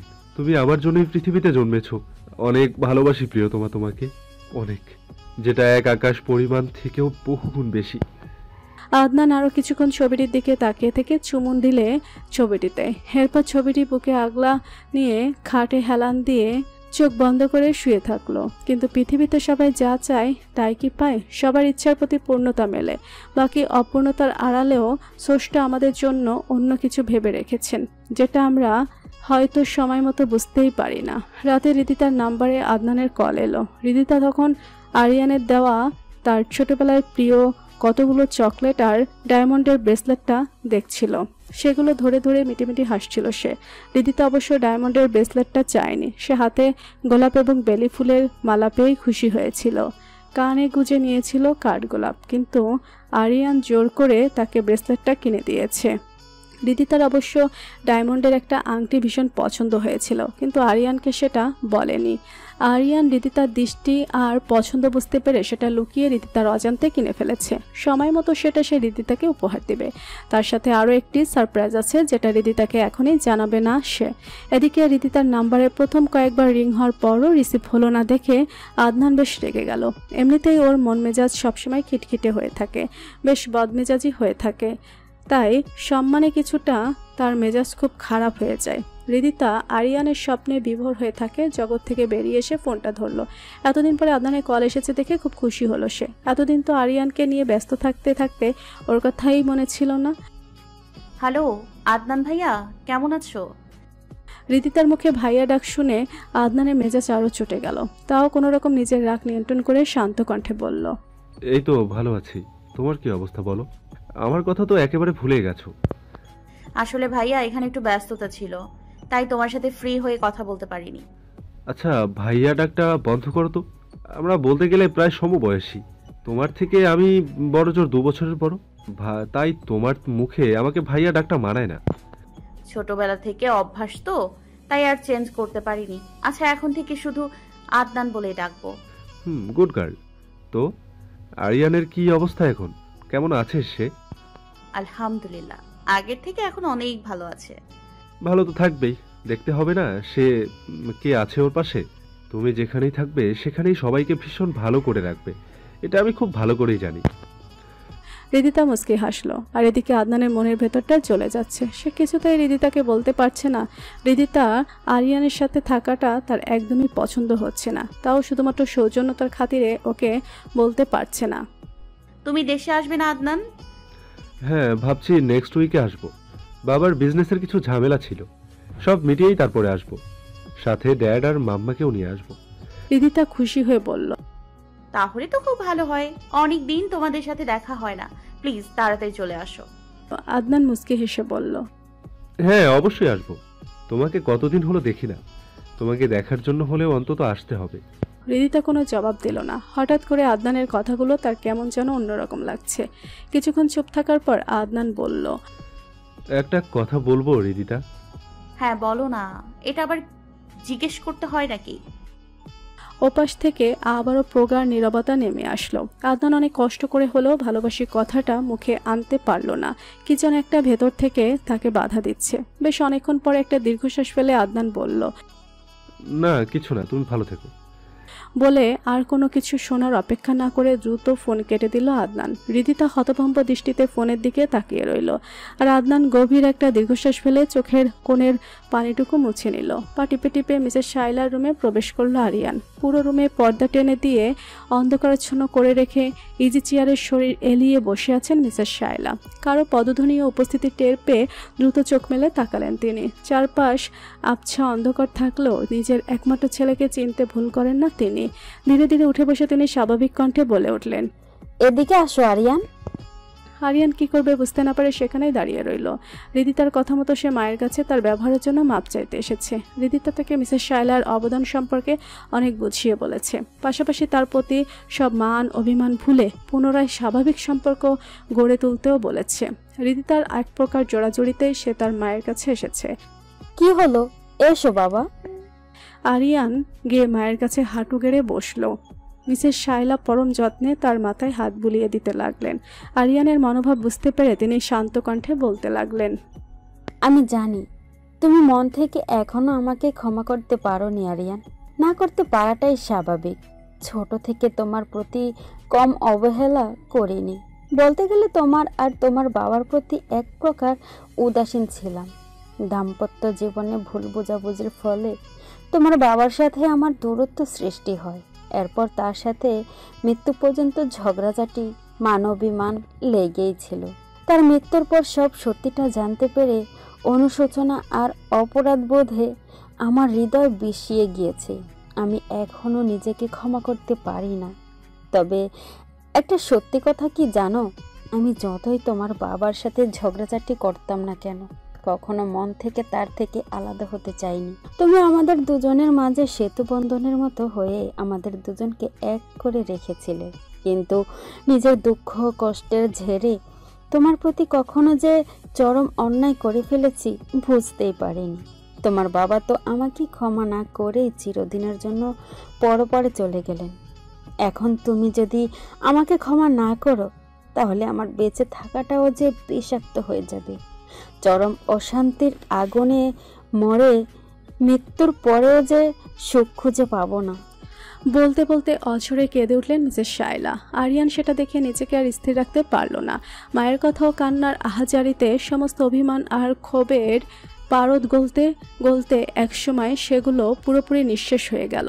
সব জড়তা আর সংশয়কে দূরে ঠেলে দিয়ে সে আন্তরিক ভালোবাসা থেকে মিসেস শাইলাকে চিৎকার করে মা বলে জড়িয়ে ধরে হাউ মাউ করে কেঁদে উঠল। মিসেস শাইলা প্রথম অবাক হয়ে গেলেও পরবর্তীতে তার চোখ দিয়েও অঝোর ধারায় অজস্র নোনা জল গড়িয়ে পড়তে লাগলো। কেউ বা শান্ত করল না। এতদিনে জমে থাকা তীব্র কণ্ঠ যন্ত্রণা রাগ অভিমান সব কান্নার মাধ্যমে উজাড় করে দিল দুই মা ছেলে। মিসেস শাইলা ছেলেকে বুকে জড়িয়ে নিয়ে এতদিনে খা খা করা মাতৃ হৃদয়টাতে যেন এক নির্ভেজাল অপরিসীম শান্তির পরশ অনুভব করলেন। দরজার আড়াল থেকে এই আবেগঘন অতুলনীয় সুন্দর মুহূর্তটি দেখে হৃদিত মুখ চেপে ধরে কেঁদে উঠল। তবে সেটা কষ্টের কান্না নয়, তীব্র খুশির কান্না। ঘন ঘোর বর্ষার মাঝখানে সেদিন ছিল এক রৌদ্রোজ্জ্বল সকাল। মিসেস শায়লা খান আর ডক্টর রেজা চৌধুরী বাগানের একপাশে টি টেবিলে বসে চা খাচ্ছিলেন আর বিভিন্ন বিষয়ে কথা বলছিলেন। তারা এখন অনেকটাই টেনশন মুক্ত, কেননা আরিয়ান কিছুদিন যাবৎ স্বাভাবিকভাবে রেসপন্স করছে। সে এখন আর আগের মতো পাগলামি করে না, অনেকটাই শান্ত, স্বাভাবিক আর উৎফুল্ল হয়েছে। অবশ্য যতক্ষণ দিদি তোর আশেপাশে থাকে ততক্ষণই এমন থাকে। একটু চোখের আড়াল হলেই ও কেমন যেন অস্থির হয়ে যায়। এই প্রথম কোনো মেয়ের জন্য এতটা অবসেসড দেখা যাচ্ছে আরিয়ানকে। মেয়েদের থেকে স্বাভাবিক দূরত্ব রাখাটাই আগের আরিয়ানের মাঝে পরিলক্ষিত হতো, এখন অবশ্য তেমনটাই হয়, শুধুমাত্র হৃদিতার ক্ষেত্রে ব্যাপারটা আলাদা। চা খেতে খেতে মিসেস শায়লা বললেন, হৃদিতা মামনিকে কিন্তু এবার আমি আর কোথাও যেতে দেব না।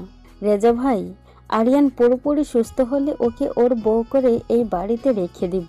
ছোটবেলা থেকেই তো আপনার আর আপার সাথে কথা বলেও ওদের বিয়ে ফিক্সড করে রাখা ছিল। তাছাড়া আরিয়ান আর হৃদিতা ছোটবেলা থেকেই একে অপরকে পছন্দ করে। এখন তো স্পষ্টতই প্রকাশ পাচ্ছে ওরা দুজন দুজনকে ভীষণ ভালোবাসে। তাই ওদের দিক থেকে কোনো আপত্তি আসবে না, সেটা সম্পর্কে চিন্তিত আমি। ডক্টর রেজা চৌধুরী চায়ের কাপটা টেবিলে রেখে হাসি মুখে বললেন, সেটা তো আমিও জানি ভাবি। মনে মনে ওদের বিয়ে নিয়ে ভেবে রেখেছি। আরিয়ানের সুস্থ স্বাভাবিক হলে আর হৃদিতা আরও আগে ফিরে আসলে ওদের বিয়েটা কবেই দিয়ে দিতে। কিন্তু আমার চিন্তা হচ্ছে অন্য জায়গায়। চায়ের কাপটা টেবিলে নামিয়ে রেখে মিসেস শায়লা চিন্তিত গলায় বললেন, কি নিয়ে চিন্তা হচ্ছে রেজা ভাই? এতগুলো বছর হৃদিতা ওর খালামণির তত্ত্বাবধানে ছিল। বলতে গেলে ওখানে ওর অন্যতম অভিভাবক সেই। যদিও বাবা হিসাবে আমার অধিকার প্রাধান্য থাকবে, কিন্তু হৃদিতার ব্যাপারেও কোনো সিদ্ধান্ত গ্রহণের আগে তার খালামণির সাথে অবশ্যই কথা বলতে হবে। তাহলে কথা বলুন না রেজা ভাই, আর তো এই বিষয়ে কোনো আপত্তি থাকার কথা নয়। আপত্তি না থাকতে পারে, তবে কানাডায় হৃদিতা পড়াশোনা এখন সম্পূর্ণ হয়নি। 2 সপ্তাহ পর আবারও ওকে কানাডায় ব্যাক করতে হবে। আপনি ওকে এখনো ঘরের বউ করতে এদেশে এই বাড়িতে রাখতে পারবেন না। মিসেস শায়লাকে কিছুটা চিন্তিত দেখালে কিছুক্ষণ ভেবে নিয়ে তিনি বললেন, তাহলে হৃদিতার খালামণি অর্থাৎ আপনার শালিকা মিসেস আনিকা রায়হানের সাথে একবার কথা বলতে হবে। ডক্টর রেজা চৌধুরী মাথা নাড়িয়ে সম্মতি জানালেন। হৃদিতার কাঁধে ভর দিয়ে হাঁটছে আরিয়ান। গতকাল ড্রাইভিং করে গাড়ি ফেরার পথে একটা ছোটখাটো অ্যাক্সিডেন্ট হয় ওর। দোষটা অবশ্য বিপরীত পাশ থেকে আসা গাড়িটারে ছিল, তবে এতে আরিয়ানের ডান পায়ে প্রচণ্ড আঘাত লাগে। হাড় ভেঙে না গেলেও পাটা বাজেভাবে মচকে গেছে। ডক্টর রেজা চৌধুরী ভালো মতো ট্রিটমেন্ট করার পর দ্রুত ব্যথাও সেরে গিয়েছে। তিনি আরিয়ানকে কয়েকদিন সম্পূর্ণ বেড রেস্টে থাকার কথা বলেছিলেন, কিন্তু আরিয়ান তো সে কথা শোনার মতো পাত্র নয়। তার জীবনে হৃদিতার আগমন ঘটার পর থেকেই সে যেন মুক্ত পাখির মতো হয়ে গেছে। সারাক্ষণ অস্থিরতা ও চঞ্চলতা ভর করে থাকে তার মধ্যে। স্নেহ মন সবসময় চঞ্চল আর প্রাণবন্ত হয়ে থাকে তার। পা মচকে যাওয়ার দরুন এখনো ভালোভাবে হাঁটতে পারছে না সে, তবুও হাত পা গুটিয়ে বিছানায় বসে থাকবে না সে। তার কথা হলো বিগত 6টা মাস পরে সে সবসময় বিছানায় পড়েছিল, ঘরবন্দি হয়ে থেকেছিল। এখন আর সে জীবন সে কাটাতে চায় না। তাই হৃদিতা অতি সন্তর্পণে এবং খুবই যত্নশীলভাবে আরিয়ানকে ধরে ধরে হাঁটিয়ে নিয়ে যাচ্ছে। আরিয়ান মৃদু হেসে বলল, বিয়ের আগে থেকেই এভাবে আমাকে সামলানো অভ্যাস করে নাও। আমাকে সামলানো কিন্তু 4টেখানি কথা নয়। তুমি দিন দিন ভারী ফাজিল হয়ে যাচ্ছ আরিয়ান। তোমার সামনে ফাজিল হব না তো আর কার সামনে হব শুনি? অন্য মেয়ের সামনে? হৃদিতা চোখ গরম করে আরিয়ানের দিকে তাকালো। আরিয়ান সেটা দেখে ফিক করে হেসে দিল। আমি ছাড়া অন্য কোনো মেয়ের দিকে চোখ দিয়েছো তো তোমার একদিন কি আমার একদিন। আরিয়ান মোলায়েম হেসে বলল, এই জীবনে তুমি ব্যতীত অন্য কোনো মেয়ে এই দৃষ্টিতে, এই হৃদয়ে কোনোদিনও আটকায়নি, আর ভবিষ্যতেও সেটার 0% সম্ভাবনা। সো এই দিক দিয়ে তুমি নিশ্চিন্ত থাকতে পারো। হৃদিতা মুস্কি হেসে বলল, এখনো তুমি পুরোপুরি সুস্থ নও আরিয়ান, তবু কেন যে এমন উড়নচণ্ডীর মতো ঘুরে বেড়াচ্ছ কে জানে। আমাকে দেখে তোমার অসুস্থ মনে হয়? আমি তো শারীরিক মানসিকভাবে সম্পূর্ণ সুস্থ আছি। তাই বুঝি? হৃদিতা আরিয়ানের দিক থেকে একটু সরে দাঁড়াতেই আরিয়ান আলগা হয়ে পায়ের ব্যথায় উপরে উঠল। হৃদিতার দ্রুত তাকে ধরে ফেলে বলল, এবার বুঝতে পেরেছো তুমি কতখানি সুস্থ আছো? আরিয়ান চোখ ছোট ছোট করে বলল, তুমি আমাকে এইভাবে অসুস্থ প্রমাণ করতে চাইছো? 6 মাস আগের আমাকে যদি একবার দেখতে পারতে, তাহলে আমার এই অবস্থাকেই সুস্থতা বলে মেনে নিতে তুমি। রিদিতার মুখটা হঠাৎ করে মলিন হয়ে গেল। সে কারণে তার আরিয়ানের গাল ধরে বলল, বিগত 6টা মাস তুমি ভীষণ কষ্ট পেয়েছিলে তাই না? কথাটা বলতেই চোখ দুটো ছলছল করে উঠল রিদিতার। আরিয়ান রিদিতার হাতে নিচের হাত রেখে কোমল কণ্ঠে বলল, আগের সব কথা ভুলে যাও। অতীত মনে রাখলেই কষ্ট পেতে হবে। বর্তমানটা নিয়ে খুশি থাকো, তাহলে দেখতে পাবে আর কোনো দুঃখ স্পর্শ করতে পারছে না। আরিয়ান হঠাৎ খেয়াল করলো সকালে সোনালি রোদের আলো রিদিতার চোখ মুখ আর চুলে গিয়ে পড়ে সেগুলো চকচক করছে, আর তাতে মেয়েটাকে আরও মোহনীয় আরও অনিন্দ্য সুন্দরী লাগছে। আরিয়ান পলকহীন দৃষ্টিতে তাকিয়ে রইল রিদিতার দিকে। এজন্য এক ঘোর লাগানো মাতাল করা দৃষ্টি। এ দৃশ্য আরিয়ানের টকবগে মস্তিষ্কে একটা অদ্ভুত সুন্দর শিহরণ জাগিয়ে দিচ্ছে বারবার। একে অন্যরকম অনুভূতি আর ভালো লাগায় আচ্ছন্ন হয়ে যাচ্ছে দেহমন। পলকহীন বিমুগ্ধ দৃষ্টিতে তাকিয়ে আছে অপরূপা মেয়েটির দিকে। আচ্ছা, মেয়েটিকে তার দৃষ্টিতে এত সুন্দর লাগে কেন? তাকে সে প্রচণ্ড পরিমাণে ভালোবাসে বলে? বারবার নতুন করে নতুনভাবে নতুন আঙ্গিকে সে রিদিতার প্রেমে পড়ে যাচ্ছে। এই মুগ্ধতা যেন শেষই হচ্ছে না, বরং দিনে দিনে মুগ্ধতার পরিমাণ যেন পাল্লাই দিয়ে বাড়ছে। হঠাৎ গলায় কারো স্পর্শ পেয়ে চমকে উঠল রিদিতা। অবাক হয়ে উপরের দিকে তাকাতেই আরিয়ানের ঘোল লাগানো দৃষ্টি তাকে আরও অবাক করে দিল। সেই সাথে একটা অদ্ভুত ভালো লাগা আর লজ্জায় মনটা ছেয়ে গেল। রিদিতার অনেকটা কাছাকাছি এসে তার চুলের ভাঁজ চুলের নিচের মুখ ডুবিয়ে দিল। এরপর তার দৃষ্টি গেল রিদিতার পাতলা গোলাপি কম্পিত ঠোঁটজোড়ার দিকে। হঠাৎ করে রিদিতার ভীষণ লজ্জা লাগাতে লাগলো। তাদের মধ্যে দূরত্ব খুব বেশি একটা নেই। এর মধ্যে আবার এই বিষয়টা খেয়াল করতেই লজ্জায় আরক্তিম হলো তার ফর্সা গাল দুটো। আজ বুঝি লজ্জা পেতে পেতে সে মরেই যাবে। অন্যদিকে আরিয়ানের মধ্যে কোনো ভাবান্তর নেই, তবে সে দ্রুত নিজেকে সামলে নিয়ে স্বাভাবিক হয়ে দাঁড়ালো। সে অদ্ভুত এক ঘোর আর নেশে আসক্ত হয়ে যাচ্ছিল তার দেহমন। সেই মুহূর্তে নিজেকে সংযত করতে না পারলে সাংঘাতিক কোনো ব্যাপার ঘটে যেতে নিশ্চিত। কিন্তু আরিয়ান চায় তার হৃদিকে পবিত্র বন্ধনে বেঁধে পবিত্রভাবে স্পর্শ করতে। তার ভালোবাসার স্পর্শগুলো সে এভাবে কখনোই দিতে চায় না। রিদিতা ধাতস্থ হয়ে আরিয়ানকে ধরে ধীরে ধীরে করে বাগানের দিকে নিয়ে এলো। সেখানেই বসেছিলেন মিসেস শায়লা আর ডক্টর রেজা চৌধুরী। আরিয়ানকে অনেকটা স্বাভাবিক ভঙ্গিতে অনেকদিন পর বাগানে আসতে দেখে তিনি উঠে দাঁড়িয়ে তাড়াতাড়ি তার কাছে গেলেন। অশ্রুসিক্ত নয়নে পরম মমতায় ছেলেকে জড়িয়ে নিলেন। ইদানিং ছেলেটাকে আর তার ছোট্ট বাচ্চার মতো সবসময় আগলে রাখতে ইচ্ছে করে। অতীতের না দেওয়া সব স্নেহ মমতা ভালোবাসাগুলো উজাড় করে দিতে ইচ্ছে করে। আরিয়ান আগের মতো হাইপার হয়ে নিজের মাকে দূরে সরিয়ে দিল না, বরং নিজেও মাকে আলতোভাবে বুকে জড়িয়ে নিল। এরপর মিসেস শায়লা আরিয়ানের বাম কাটটা ধরে তাকে ধরে ধরে সামনে নিয়ে এসে নিজের পাশের চেয়ারটাতে বসালেন। রিদিতা আরিয়ানের পাশের চেয়ারে বসলো। আরিয়ান এখনো রিদিতার হাত শক্ত করে ধরে আছে। সকলের উজ্জ্বল আলো আরিয়ানের চোখে মুখে এসে পড়ছে, যেন সেটা নতুন আলোয় আরিয়ানকে রাঙিয়ে দিতে চাচ্ছে। কিছুক্ষণ পরেই জেন্টস পার্লার থেকে কয়েকজন লোক এলো। রিদিতা তাদেরকে কল করে আসতে বলেছে। মিসেস শায়লার কারণ জিজ্ঞেস করলে রিদিতা বলল তার জন্য সারপ্রাইজ আছে। প্রায় 1 ঘন্টা পর মিসেস শায়লার কাছে আরিয়ানকে নিয়ে হাজির হলে রিদিতা। মিসেস শায়লা তখন বিজনেসের কাজে কারোর সাথে ফোনে কথা বলছিলেন। আরিয়ানকে দেখে তিনি থ হয়ে গেলেন। এ কাকে দেখছেন তিনি? 6 মাস আগের প্রাণবন্ত উজ্জ্বল আর সুদর্শন আরিয়ান চেহারার উজ্জ্বলতা অম্লান হয়ে উঠেছে।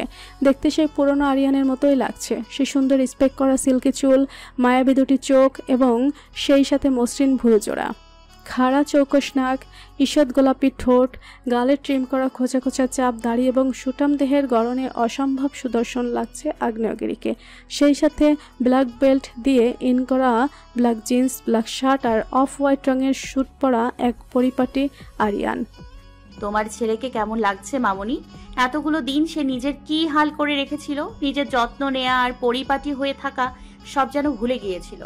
ঘষে মেজে আবার সেই সুদর্শন আরিয়ানকে খুঁজে বের করার একটা চেষ্টা করলাম মাত্র। আরিয়ান বুড়ুকুচকে বলল, আমি কি হাড়ি পাতিল নাকি যে আমাকে ঘষে মেজে পরিষ্কার করলে? রিদিতা ফিক করে হেসে ফেলল। মিসেস শায়লা আরিয়ানের চোখে মুখে হাত বুলিয়ে আবেগঘন প্রশ্নে বললেন, সত্যি আমার ছেলেটাকে একদম আগের মতো লাগছে। এতদিন এই রূপ আর বেশভূষা কোথায় ছিল আমার ছেলের? কেমন অগোছালো আর রুক্ষ হয়ে থাকতো। আমি আমার আগের আরিয়ানকে ফিরে পেয়ে ভীষণ খুশি হয়েছি। ভিতর আর বাহির থেকে সম্পূর্ণ আমার আগের আরিয়ান হয়ে গিয়েছে। এরপর রিদিতার দিকে তাকিয়ে তার হাত দুটো ধরে বললেন, আর এসবের সম্পূর্ণ কৃতিত্ব তোর। তুই না থাকলে কখনোই আমার ছেলেটা আগের মতো হতো না রে। কথা দে মা, তুই সবসময় আমার ছেলেটার পাশে থাকবি, কখনো ওকে ছেড়ে কোথাও যাবি না। রিদিতা মিসেস শাইলার হাত দুটো ধরে আশ্বস্ত করে কোমল কণ্ঠে বলল, কথা দিচ্ছি মামুনি, তোমার ছেলেকে ছেড়ে কোথাও কোনো দিন আমি যাব না। বিকালের দিকে আরিয়ান বন্ধুরা সবাই এলো। রুফটপে বসে আড্ডা দিচ্ছিল সবাই। আজকে যেন ভার্সিটি লাইফের সেই পুরনো বন্ধুত্ব আর আড্ডা দেওয়ার মুহূর্তটা ফিরে এসেছে। ঘন্টার পর ঘন্টা কেটে যায়, অথচ তাদের আড্ডার হাসাহাসি থামে না। থামবেই বা কী করে? আজকে যে সকলের পরম আনন্দের দিক।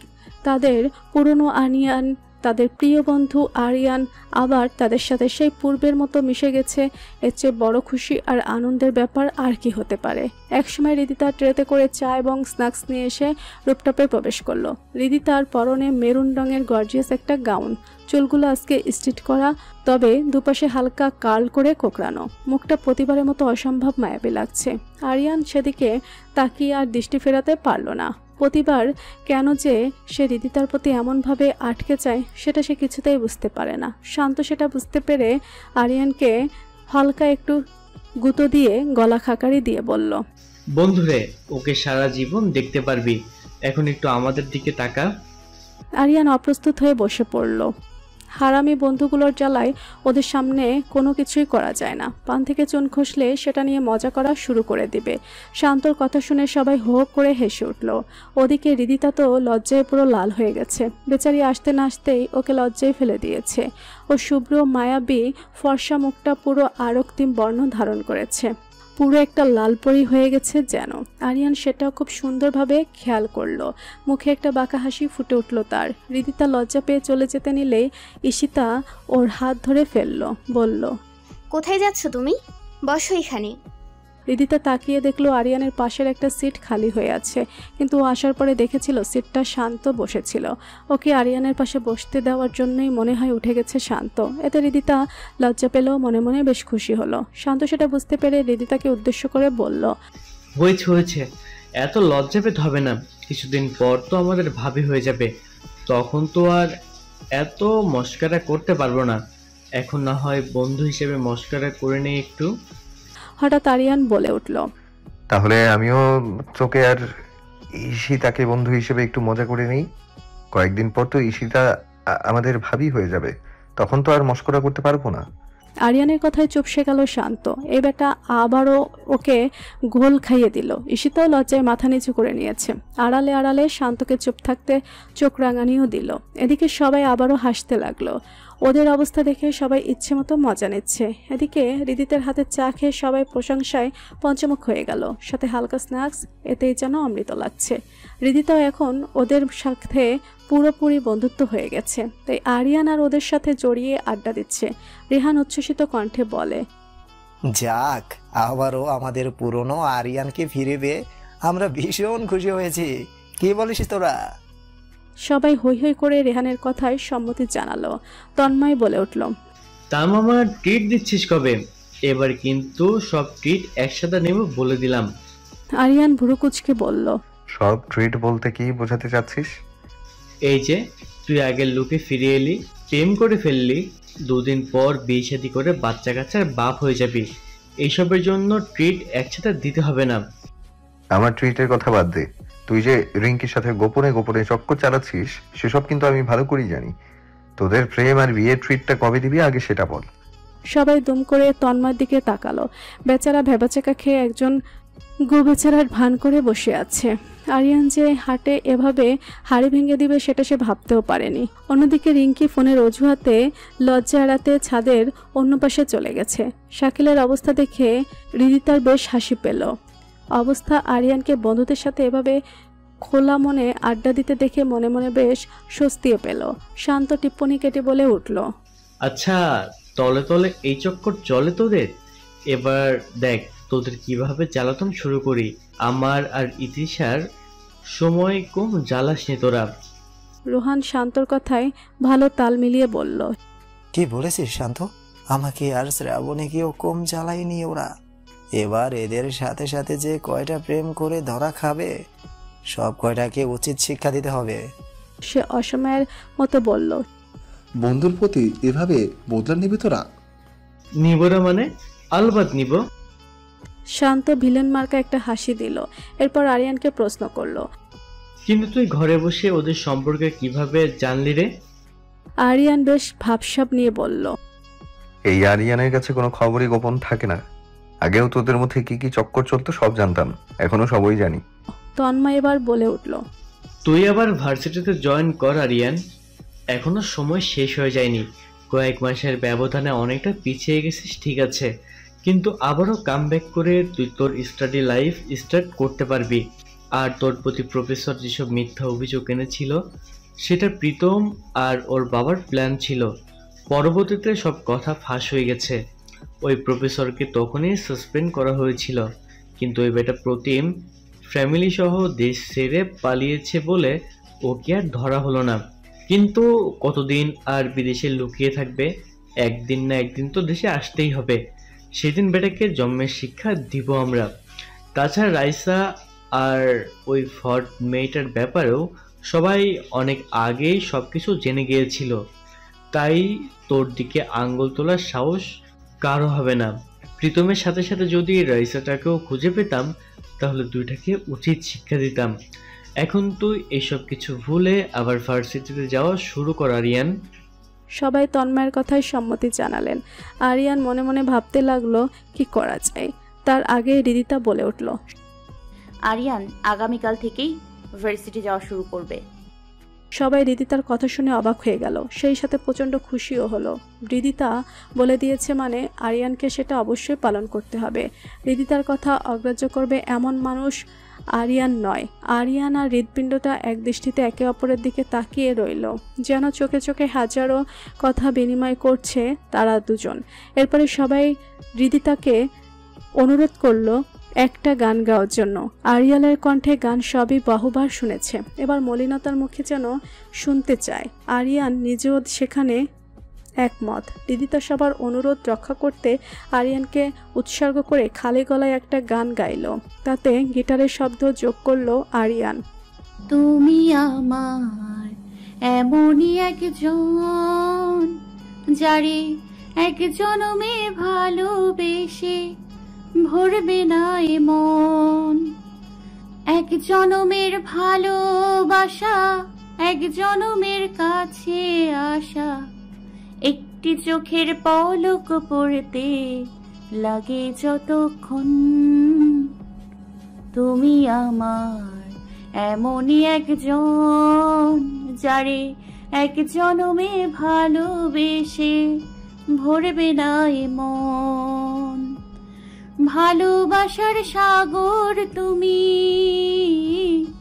বুকে অথই জল, তবু পিপাসাতে আখি হয় রে ছল ছল, হয় রে ছল ছল। অপূর্ব গানের গলা রিদিতার। বাংলাদেশে আসার পর অসংখ্য প্রেম বিরহের বাংলা গান শিখেছে সে, তার মধ্যে এটি তার অন্যতম প্রিয়। আরিয়ান সম্মোহনী দৃষ্টিতে রিদিতার পানে তাকিয়ে থেকে তার গান শ্রবণ করতে করতে গিটারের তাল আপনা আপনি বন্ধ করে দিল। রিদিতার গানের প্রতিটি লাইন যেন আমেরিকান গানে প্রতিধ্বনিত হয়ে ফিরে ফিরে আসছে। তার হৃদয়ে মস্তিষ্ক মনে আঘাত করছে বারংবার। কি আছে মেয়েটার গানের সুরে? এবার রিদিতার কণ্ঠের প্রেমে পড়ে গেছে আরিয়ান। অবশ্য রিদিতা ছোটবেলা থেকে খুব ভালো গান গাইতে পারত, পিয়ানো বাজাতে খুব দক্ষ সে। ছোটবেলায় আরিয়ান ওকে পিয়ানো বাজানো শেখানো। সকলের করতালি আর প্রশংসার আওয়াজে ধ্যান ভাঙল জন্মদিনের। সবাই রিদিতার কণ্ঠের ভূয়সী প্রশংসা করতে লাগলো। আবারও আড্ডায় ব্যস্ত হয়ে পড়ল সবাই।